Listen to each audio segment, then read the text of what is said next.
কি গো মা, এই ঘরের কি অবস্থা দেখতেছো না? একদম এলোমেলো প্রত্যেকটা মানে জায়গা কানাচে কানাচে এলোমেলো করে রেখেছি।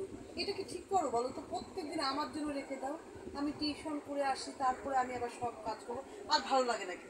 হ্যাঁ, এই বেডটা আমাকে সবসময় টান টান করে গুছায় রাখতে হয়। কি অবস্থা ঘরে! হ্যাঁ, তোমার কিছু দায়িত্ব না, তোমারও কিছু দায়িত্ব আছে, বুঝছো তো? হ্যাঁ, এই যে আমার বইটা পত্র একদম ধরবো না, কিন্তু আমি একদম এগুলো পছন্দ করি না, বুঝলা? এই গুছিয়ে রাখলে না তো কত সুন্দর লাগে। আর তোমার না এই জিনিসগুলো আমার একদম পছন্দ হয় না। তুমি যদি গুছিয়ে রাখতে পারো না, হ্যাঁ, আমার ঘরে তুমি একদম ঢুকবা না তো। হ্যাঁ, একদম পছন্দ হয় না, রাগ হয়ে যায়। সব এইখানে একটা ওইখানে, এইখানে ওইখানে একটা সেখানে, একদম। হ্যাঁ, এখানে ঠাকুরের জায়গার জিনিসটা এখানে রাখলো। ঠাকুর আমি দেই বলে কি আমারই দায়িত্ব সব। হ্যাঁ, আমি এরপর থেকে কিন্তু আমি আর করতে পারবো না। হ্যাঁ, তুমি কি আজ করবা কিছু বলো? আজকে করে নে মা, আজকে আমি সময় পাইনি তো।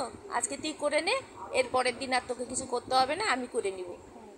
এরপরে দিন করতে হবে না, না না না, করতে হবেই তোমাকে। হ্যাঁ তুমি করবো আমি মা, দেখছি যে বড় হয়ে যাওয়ার পর তুমি না সব কিছু ছেড়ে দিয়েছো আমার হাতে। করব এটা করব মা। এতটা সহ্য করা এত যায় না। রাগ করিস না মা, করব। আজকের দিনটা একটু চালিয়ে নে, আমি করে নেব। এই যে দেখো, আমি কিন্তু প্রত্যেকটা জিনিস দেখো কোথায় কি রাখবে। বাবা এসে পরে বলবে যে এখানে এইটা কেন, ওইখানে ওইটা কেন, ওইটা কোথায় গেল। হ্যাঁ, এই সব দায়িত্ব, বাবার দায়িত্বটা তুমি আমার উপরে, কিছুটা বাবার দায়িত্ব তুমি কিছু নেও। হ্যাঁ, সব কিছু আমি করবো, এটা কিন্তু আমার একদম আর না। আমি এখন বাবার সব জিনিস কত, তোমার জিনিসপত্র তুমি গুছিয়ে রাখো। গুছিয়ে রাখার জন্য বললে না, তুমি না বলতে আমাকে সাজলে গুছলে নারী, সাজালে গুছালে বাড়ি। এখন দেখি যে তোমাকেই আমাকে সব শিখায় দিতে হচ্ছে। এত হয়েছে ভালো রে লাগে? বাবা, হয়েছে, অনেক বলেছিস। করব, কালকের থেকে সব করব। ঠিক আছে, করবা হ্যাঁ কিন্তু। করব, তোরটা হ্যাঁ। তুই করিস, আমারটা আমি করে নিব। হুম। অনেক বললি। হ্যাঁ, করবা। হ্যাঁ আচ্ছা এখন করব, লাগবে। হ্যাঁ হ্যাঁ। করব, আর ভুল হবে না, হ্যাঁ। দেখিস।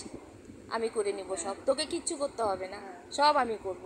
তো তুই একটুখানি করাতে এত কথা শোনালি তো, আর কিচ্ছু করতে হবে না তোকে। এত আমি কথা না, করব। অনেক দিন বলি, অনেক সহ্য করলাম, আজকে বললাম, বুঝছো তো? আচ্ছা, আর কিছু লাস্টে করতে ব্লগ হবে না। করতেই বাধ্য হলাম। আচ্ছা এই ঠিক ব্লগটা আছে। যদি ভালো লাগে না, প্লিজ শেয়ার, লাইক, সাবস্ক্রাইব করবে। এটা মা আর মেয়ে মিলে দিলাম।